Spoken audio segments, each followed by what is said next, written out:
नमस्कार, मैं हूं आपके साथ पूर्वी राय और आप देख रहे हैं आज अभी तक न्यूज। वक्फ बोर्ड की वास्तविक हकीकत क्या है?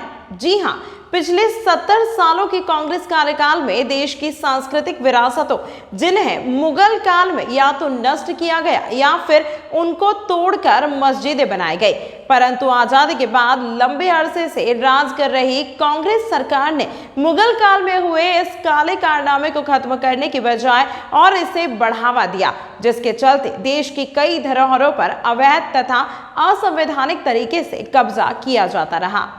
आज यदि भाजपा की मोदी सरकार भारत के वर्षों पुराने अस्तित्व को पुनः स्थापित करने का संकल्प लेकर कार्य कर रही है, चाहे वो अयोध्या का राम मंदिर हो या काशी का विश्वनाथ मंदिर हो या ज्ञानवापी की धरोहर हो, जो हजारों सालों से भारत की जनता के आस्था और विश्वास के केंद्र बिंदु रहे हैं, तो विपक्ष द्वारा इसे पैसों की बर्बादी बताया जाता है, जबकि विकास तो चयमुखी हो रहे हैं। चाहे कृषि का क्षेत्र हो या सैन्य शक्ति का क्षेत्र हो या शिक्षा और स्वास्थ्य का, इसके साथ ही सांस्कृतिक धरोहरों को भी संजोया जा रहा है। जबकि 70 सालों के कांग्रेस कार्यकाल ने देश की जनता को क्या दिया, उसकी सच्चाई वक्फ बोर्ड के रूप में आपके सामने है। आइए देखते हैं वो सच्चाई क्या है और क्यों हमें ये सच्चाई जाननी चाहिए। वक्फ बोर्ड को ऐसे असीमित अधिकार दिए गए वक्फ एक्ट 1995 के तहत, जिसमें वक्फ बोर्ड को ना कि ये पावर है कि वो किसी भी संपत्ति को वक्फ संपत्ति घोषित कर सकते हैं, ये भी पावर दी गई है कि अगर उस ऑर्डर से कोई एग्रीव्ड है तो उसको वक्फ ट्राइब्यूनल जाना पड़ेगा, जहां पे उन्हीं के लोग बैठे हुए हैं। अगर मुझे ऐसी पावर दी गई होती कि मैं किसी भी जगह को मंदिर की संपत्ति घोषित कर सकता हूं और मैं जब से कहूं कि ये मंदिर की संपत्ति है और मैं कहूं ये मंदिर बाय यूजर है, तो क्या उसको मान्यता दी जाती? आज तक कोई ऐसा कानून इस देश में नहीं बना है जिसने इस तरह के किसी कंसेप्ट को मान्यता दी हो। वक्फ एक्ट 1954 में अमेंडमेंट करके सेक्शन 66H लाया गया और वो सारी संपत्ति जिसमें हमारे हिंदू भाई ये सोच रहे थे कि कभी इसके हम मालिक बनेंगे, वो सारी संपत्ति राजीव गांधी गवर्नमेंट ने वक्फ बोर्ड को दे दी। मस्जिदें तोड़ दी जाए, मुसलमानों की लिंचिंग कर दी जाए, बेइज्जतियां कर दी जाए, हमारी बेटियों को गुमराह कर दिया जाए, मुर्तद बना दिया जाए। हम मुसलसल सब्र इसलिए कर रहे हैं कि हम अपने देश से प्यार करते हैं, बुज़दिल नहीं है। बुज़दिल होने की वजह से हम नहीं, बल्कि अपने देश प्रेम की वजह से हम सब्र कर रहे हैं। सब्र का पैमाना लबरेज आप लोग कर रहे हैं और विश्व हिंदू परिषद और बजरंग दल जैसे संगठन ये चाहते हैं कि हमारे मुल्क में दंगे फसाद का माहौल बन जाए, खाना जंगी का माहौल बन जाए। सिर्फ मुसलमानों के सब्र की वजह से अभी तक हिंदुस्तान में खाना जंगी नहीं हुई है। मुझे अंदेशा है कि हमारे नौजवान अगर हमारे कंट्रोल से बाहर चले गए तो हिंदुस्तान को खाना जंगी से कोई नहीं बचा सकता। भाई हमारे यहाँ 4 भाई थे, राम लक्ष्मण भरत शत्रुघ्न, तो वहां भी एक दूसरी परंपरा में, बाबरी परंपरा में भी 4 भाई थे, शुजा, मुराद, दारा और औरंगजेब। तो एक ने बाकी 3 को खत्म कर दिया था और इस पे भी उसे संतोष नहीं हुआ, अपने बाप शाहजहां को जेल में डाला, सगे बड़े भाई दारा चिको का सर काट के थाली में सजा के अपने बाप शाहजहां के पास उसने जेल में भेजा। तो एक तरफ है भाई की रखी हुई खड़ाऊं और एक तरफ है भाई के रखे कटे हुए सर। और इतना ही नहीं, शाहजहां को आखिरी दिनों में 1 सुराही पानी देता था और जब शाहजहां ने कहा कि मेरा पानी का कोटा बढ़ा दो तो उसने कहा उतने में काम चलाओ। तो एक फारसी का शेर है जो मुझे याद नहीं है, उसका अर्थ बता देता हूं। दुखी होकर अपने अंतिम समय में शाहजहां ने लिखा कि तू जिंदा बाप को पानी के लिए तरसा रहा, तुझसे तो अच्छे वो काफिर हिंदू हैं जो पितृपक्ष में मरे हुए बाप को भी तर्पण देते हैं जाके। आप सोचिए कि आप अपने परिवार में क्या चाहते हैं मेरे भाई। किसी धर्म को मानने वाले हो, आप अपने परिवार क्या चाहते हो? 4 भाइयों में वो प्रेम हो या 4 में से 3 की गर्दन उड़ जाए।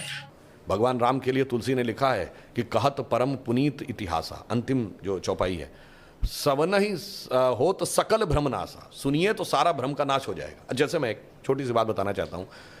कभी आपने ये बात, यद्यपि मैं पहले भी बोल चुका हूँ, आप बताइए भगवान राम 4 ही भाई क्यों थे? 3 या 5 क्यों नहीं? और अगर 4 भाई थे तो लक्ष्मण ही क्यों राम के साथ जाएंगे वन में, और भरत ही खड़ाऊ रख के शासन क्यों करेंगे, और शत्रुघ्न ही अयोध्या में क्यों रहेंगे? क्योंकि 4 भाई 4 पुरुषार्थ के प्रतीक हैं, धर्म, अर्थ, काम, मोक्ष। भगवान राम धर्म है, शत्रुघ्न अर्थ हैं, लक्ष्मण काम है और भरत मोक्ष है। अब देखिए साहब, धर्म के साथ काम यानी कामना यानी इच्छा सदैव संयुक्त रहनी चाहिए, इसलिए लक्ष्मण सदैव साथ में रहेंगे।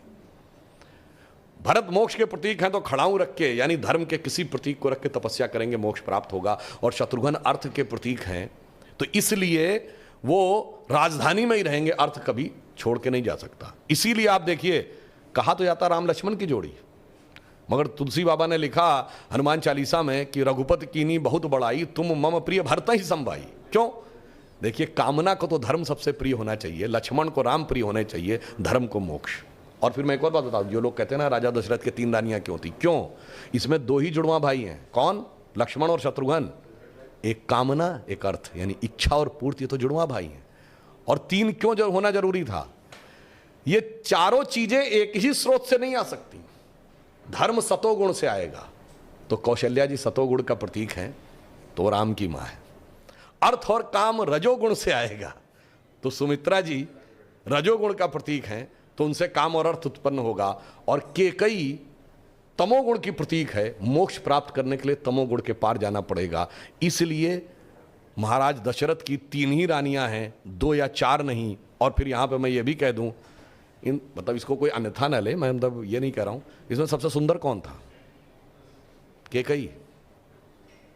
तमोगुण सबसे आकर्षक होता है और अक्सर उसी के पीछे बहुत सारी अनिष्ट की संभावनाएं भी छुपी रहती हैं। तो मैं कह रहा हूं अगर थोड़ा सा गौर से पढ़ोगे तो एक एक चीज में इतना गहरा अर्थ निकलेगा कि फिर अगर एनी बेसेंट ने कहा था कि for 40 years I have studied a religion by the name of Hinduism, the more you study, the more you love it, the more you get involved, more you respect it, तब जाके धीरे धीरे समझ में आएगा। बहुत बढ़िया।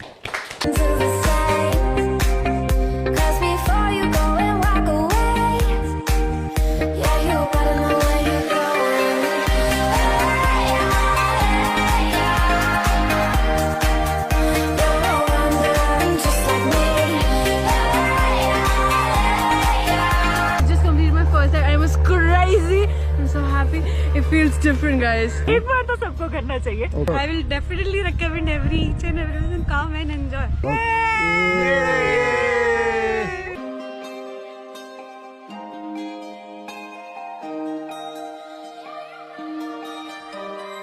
तमाम महत्वपूर्ण खबरों के लिए देखते रहिए आज अभी तक न्यूज।